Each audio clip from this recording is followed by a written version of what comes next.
प्रिय मित्रों, आज हम आप सबके लिए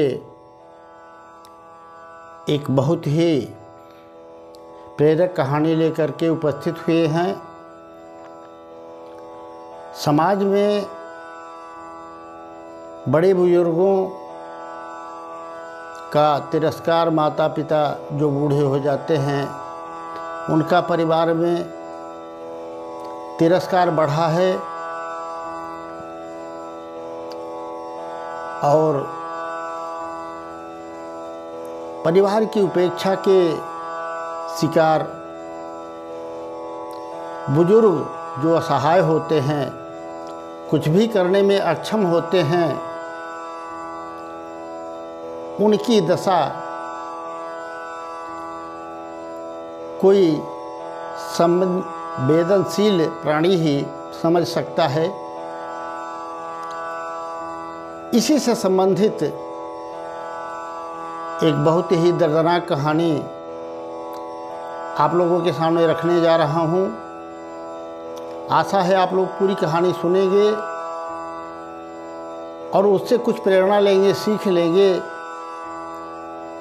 ताकि समाज में इसका एक सुंदर संदेश जाए और लोग अपने आचरण और व्यवहार को सुधार सकें। प्रिय मित्रों, कहानी इस प्रकार की है। एक बहुत ही बुजुर्ग, लगभग 80-82 साल के, अपने कमरे में अकेले ही लेटे हुए थे। परिवार में सब कुछ होते हुए लेकिन वे अकेले थे। बेटे बहू शहर में रहते थे, बाकी परिवारीजन सभी शहरों में रहते थे, अपना अपना काम बिजनेस करते थे। एक बेटी थी, उनकी भी शादी कर दिए थे। वह भी अपनी ससुराल में खुश थी, परंतु उन बुजुर्ग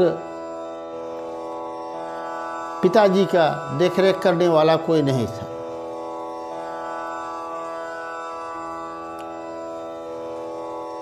सुबह उठे तो हाथ पांव काम नहीं कर रहे थे। किसी तरह से बिस्तर पर से नीचे उतरे और अपने कमरे में रखी हुई छोटी सी गैस पर किसी तरह से काढ़ा बनाया और धीरे धीरे पिया। जब वो चाय पी रहे थे तो उनके हाथ कांप रहे थे, जिसकी वजह से चाय उनके ही शरीर पर गिर गई और वो जल गए।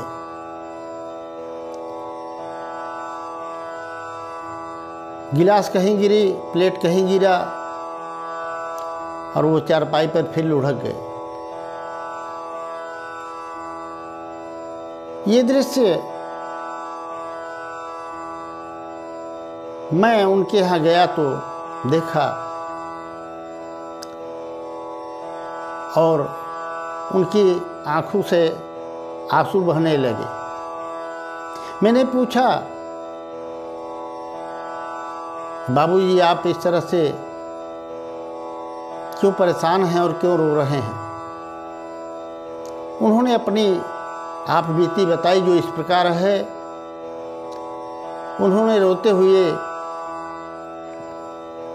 बताया, महाराज जी क्या करूं, अपना पूरा जीवन बचपन से लेकर आज तक भाइयों की पढ़ाई लिखाई और उनको सेटल करने में खपा दिया। एक बेटा बहू वो भी सेटल हो गए। सारे परिवार अपने आप अपनी अपनी जगह पे पैसे कमाने में व्यस्त हैं। कोई घर पे रहने को तैयार नहीं।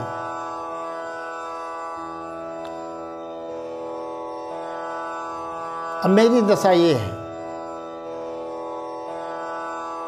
अब आप ही बताइए, कल शाम से ऐसे ही पड़ा था, सुबह हिम्मत करके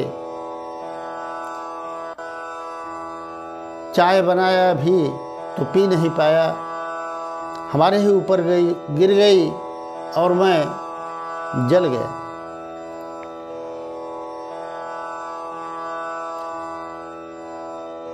और पूरी दास्तान बताने लगे। जिन भाइयों को पढ़ाने लिखाने के लिए हमने मेहनत मजदूरी तक किया, जितने भी छोटे मोटे काम थे सब किया, घर गृहस्थी का सब कुछ किया, यहाँ तक कि अपने जीवन को भी दांव पर लगा दिया। पढ़ा लिखा होने के बावजूद भी कोई नौकरी नहीं कर सका। घर पर सबकी सेवा करते हुए रहा और आज सब अपने अपने स्थान पर खुशहाल हैं।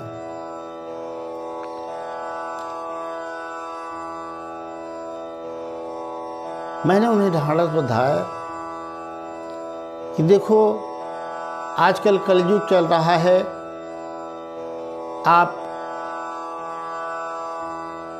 मैं पानी देता हूँ, स्नान कर लीजिए। उनकी आंखों से आंसू बहने लगे।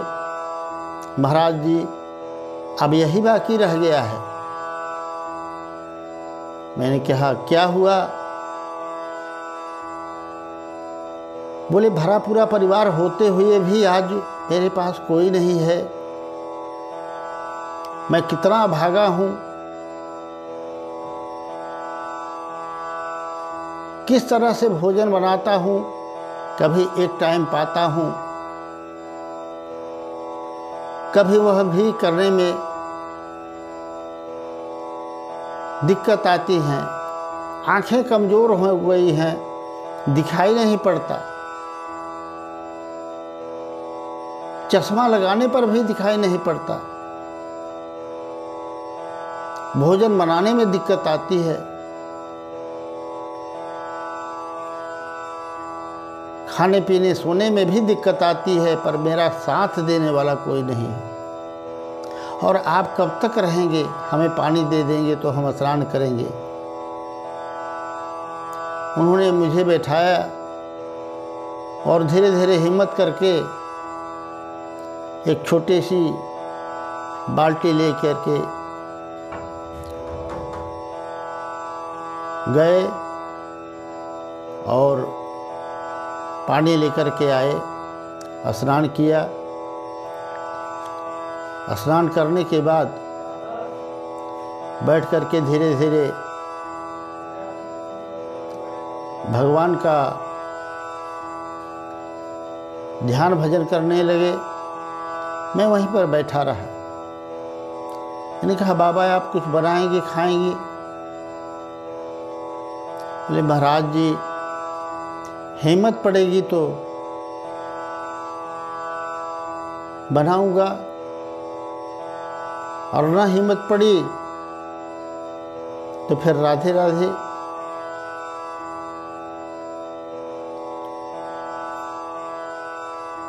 मैंने कहा, बाबा आप कोई ऐसे व्यवस्था क्यों नहीं कर लेते?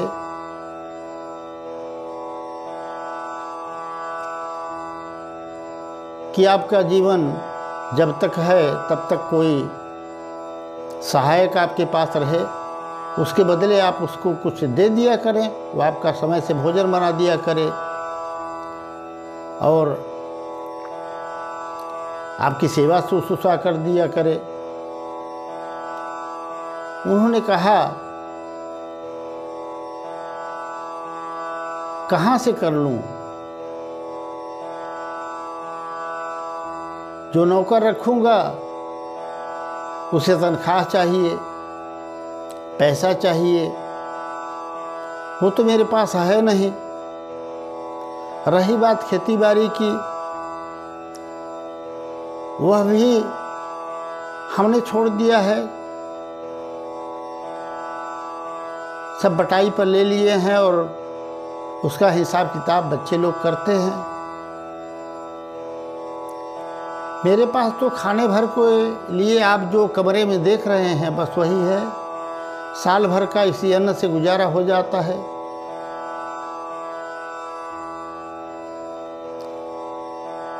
कोई आया, परिवार का कपड़ा लत्ता दे दिया तो उससे काम चल जाता है। पर सबसे बड़ी तकलीफ ये है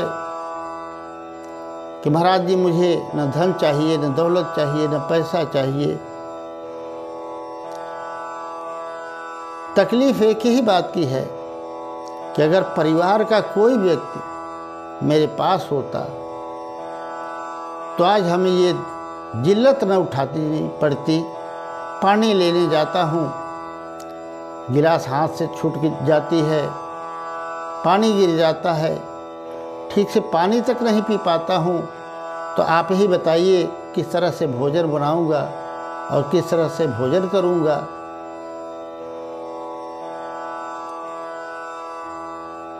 मैंने पूछा, आप अपने बच्चों के साथ क्यों नहीं चले जाते? उन्होंने कहा, बच्चे अपने हिसाब किताब से रहते हैं, मॉडर्न हैं। अब उनके हिसाब से मैं तो नहीं रह पाऊंगा ना। जिंदगी भर गांव में रहा हूं तो शहर में कैसे रह पाऊंगा? वहाँ न कोई जान का है, न कोई पहचान का है। और फिर परिवार का व्यवहार अगर ठीक होता तो खुद ही ले जाते। अब अकेले छोड़ के गए हैं तो जब तक जिंदगी है जीना ही पड़ेगा। इतना कह करके उन वृद्ध पिता की आंखों से पुनः आंसू गिरने लगे। मैंने ढाढ़स बढ़ाया, थोड़ा सहयोग किया और तब जा कर के उन्होंने किसी तरह से कांपते हाथों से सब्जी काटा और बनाया और उन्हें समझाया कि देखिए पिताजी, ये समय ही ऐसा चल रहा है, सबको अपनी अपनी लगी है, सब अपने अपने स्वार्थ में लगे हैं। आप ही अकेले दुखी नहीं हैं। संसार में 90% परिवार की यही कहानी है, घर घर की यही कहानी है। जिस तरह से चिड़िया के बच्चे जब बड़े हो जाते हैं तो अपना स्थान छोड़ के माँ बाप को छोड़ के उड़ जाते हैं और फिर कभी माँ बाप को नहीं पहचानते। ठीक वही दशा इस समय आदमी की हो गई है। जिन बच्चों के लिए आपने रात दिन एक कर दिया होगा, बीमारी में परेशान हुए होंगे, कर्ज लेके दवा किए होंगे, कर्ज लेके पढ़ाई लिखाए होंगे, अथवा मेहनत मजदूरी करके पढ़ाई लिखाए होंगे, वो आज कुछ एहसान को थोड़ी याद कर रहे हैं। वे तो अपने परिवार में मस्त हैं। अतः आप अधिक चिंता न करें, भगवान का नाम लेते रहें। आपके लिए कोई न कोई व्यवस्था भगवान जरूर करेंगे। मित्रों, आश्चर्य की घटना होती है। वह बुजुर्ग जो थे भगवान कृष्ण के बहुत बड़े भक्त थे। किसी भी कीमत पर प्रतिदिन गीता पाठ अवश्य किया करते थे। हम लोग सामने बैठे ही थे, वृद्ध भी बैठे थे। तभी हमने देखा एक बहुत ही सुंदर 15-16 साल का बालक आया और कहने लगा कि मुझे भोजन की आवश्यकता है, हो सके तो भोजन करा दीजिए। मैंने उसको बिठाया, मैंने कहा बेटा बैठो, कहाँ से आ रहे हो? उसने कहा मैं कहीं से भी आ रहा हूँ, मेरा कोई नहीं है और मैं काम की तलाश में घूम रहा हूँ। अगर कोई मुझे केवल भोजन पर रख ले तो मैं रह जाऊंगा और उसका सारा काम करूंगा। उसकी यह बात सुन करके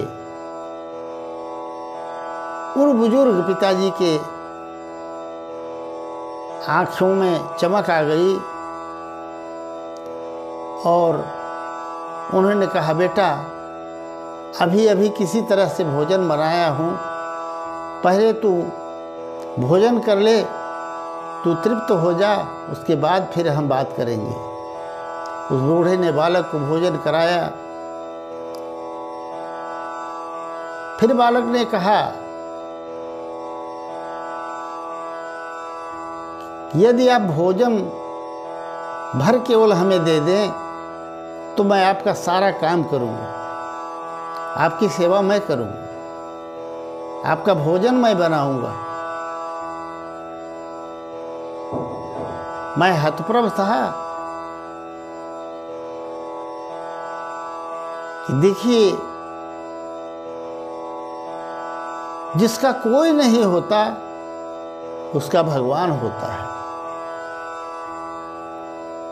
ये हम लोग बैठे थे, कहाँ से आ गया और बिना कुछ लिए दिए सेवा करने को तैयार है।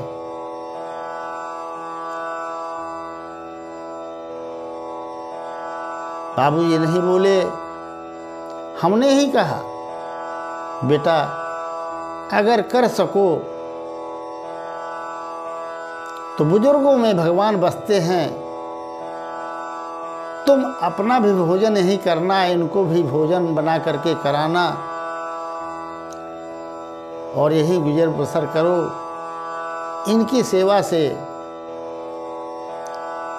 तुम्हें बहुत पुण्य मिलेगा। मेरी बात सुनकर वह बालक मुस्कुराया और हाँ में सिर हिला दिया। मैं आश्वस्त होकर के जाने लगा तो उन बुजुर्ग ने प्रणाम करके कहा प्रभु आपकी कृपा से मुझे भगवान ने सहारा भेज दिया है। मैंने कहा मेरी कृपा नहीं, अरे उनकी कृपा मानो जिनका तुम रोज गुणगान करते हो। तो मित्रों इस कहानी का यही आशय निकलता है, जब व्यक्ति भगवान को हृदय से पुकारता है, उनका होकर के रहता है, उनके सहारे जीता है, तो एक न एक दिन भगवान उसकी अवश्य मदद करते हैं, इसमें कोई संदेह नहीं। राधे राधे, जय श्री कृष्ण।